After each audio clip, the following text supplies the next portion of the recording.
Good morning children, welcome to Hindi class. Students, आज हम व्याकरण पाठ शुरू करेंगे और व्याकरण में सबसे पहले हम करेंगे लेसन नंबर 5 प्रत्यय, जो आपके सिलेबस में है। प्रत्यय की परिभाषा, शब्द निर्माण, और कहाँ पर? Page number 41 and 42 of grammar book. सबसे पहले आपको पता होना चाहिए कि प्रत्यय क्या होता है, तो प्रत्यय की क्या परिभाषा है।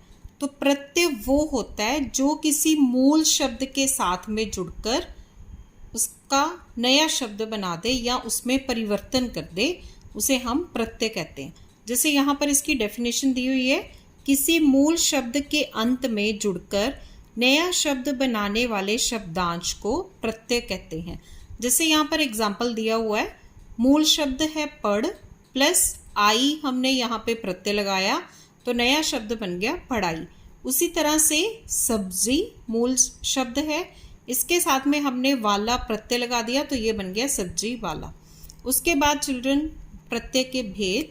प्रत्यय के दो भेद होते हैं मुख्य रूप से। फर्स्ट है कृत प्रत्यय और दूसरा है तदित प्रत्यय। तो कृत प्रत्यय क्या होता है? जो प्रत्यय क्रिया के मूल धातु रूप के अंत में जुड़कर, जो क्रिया का मूल धातु रूप होता है उसके अंत में जुड़कर संज्ञा अथवा विशेषणों का निर्माण करते हैं। मीन्स जब क्रिया का जो मूल रूप है उसके साथ में हम प्रत्यय लगाते हैं तो वो या तो संज्ञा बनाते हैं या फिर विशेषण बनाते हैं, उसे हम कृत प्रत्यय कहते हैं। जैसे यहाँ पर एग्जाम्पल दिया हुआ है, फर्स्ट है लिख प्लस आई। यहाँ पर लिख क्रिया का मूल रूप है, ठीक है, उसके साथ में आई प्रत्यय लगा दिया तो यहाँ बन गया लिखाई, तो ये बन गई भाववाचक संज्ञा।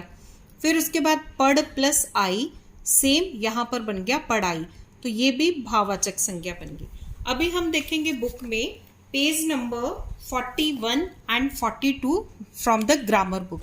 यहाँ पर देखेंगे पेज नंबर 41, सबसे ऊपर इन्होंने बताया हुआ है प्रत्यय, जो कि मैंने आपको कृत प्रत्यय बताया, सबसे पहले वो है। उसके बाद यहाँ पर सिर्फ जो कृत प्रत्यय है उसके आगे भेद करने। तो जो कृत प्रत्यय है उसके आगे 5 भेद होते हैं।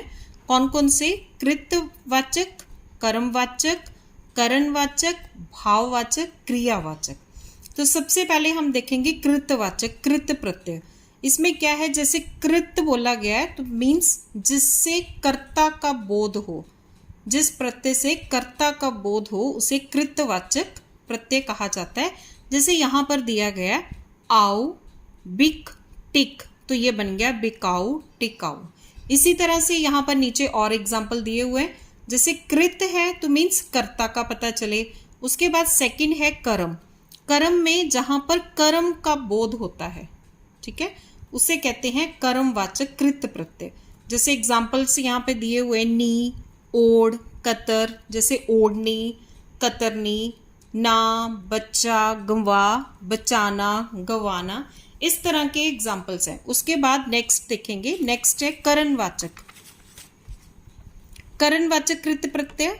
अब जो करणवाचक कृत प्रत्यय, उसमें करण का पता चलता है, मीन्स क्रिया के साधन का पता चले, उसे हम कहते हैं करणवाचक कृत प्रत्यय।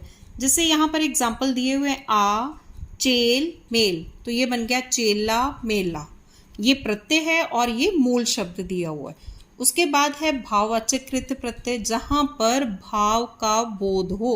भाव मीन्स जो हमारी फीलिंग्स होती हैं, जहां पर भाव का बोध हो उसे भाववाचक कृत प्रत्यय कहा जाता है। जैसे यहाँ पर एग्जाम्पल्स दिए हुए, ये मूल शब्द दिए हुए, ये साथ में उन्होंने यहाँ पर भाववाचक कृत प्रत्यय दिए हुए और इनको जोड़कर हमारे जो है नए शब्द बनेंगे। उसके बाद है क्रियावाचक। यहाँ पर भी नेम से ही स्पष्ट है, जहाँ पर क्रिया परक विशेषण, संज्ञा या विशेष अर्थ का बोध हो, ठीक है, विशेष अर्थ की बोधक क्रियाएं बनती हैं या अर्थ का बोध हो, उसे हम कहेंगे क्रियावाचक कृत प्रत्यय। तो इसमें भी यहाँ पर कुछ मूल शब्द दिए हुए और यहाँ पर क्रियावाचक कृत प्रत्यय दिए हुए, इनसे हमारे नए शब्द बनेंगे। तो स्टूडेंट्स, आपके सिलेबस में सिर्फ पेज नंबर 41 एंड 42 है। You have to learn this. Thank you children, God bless you.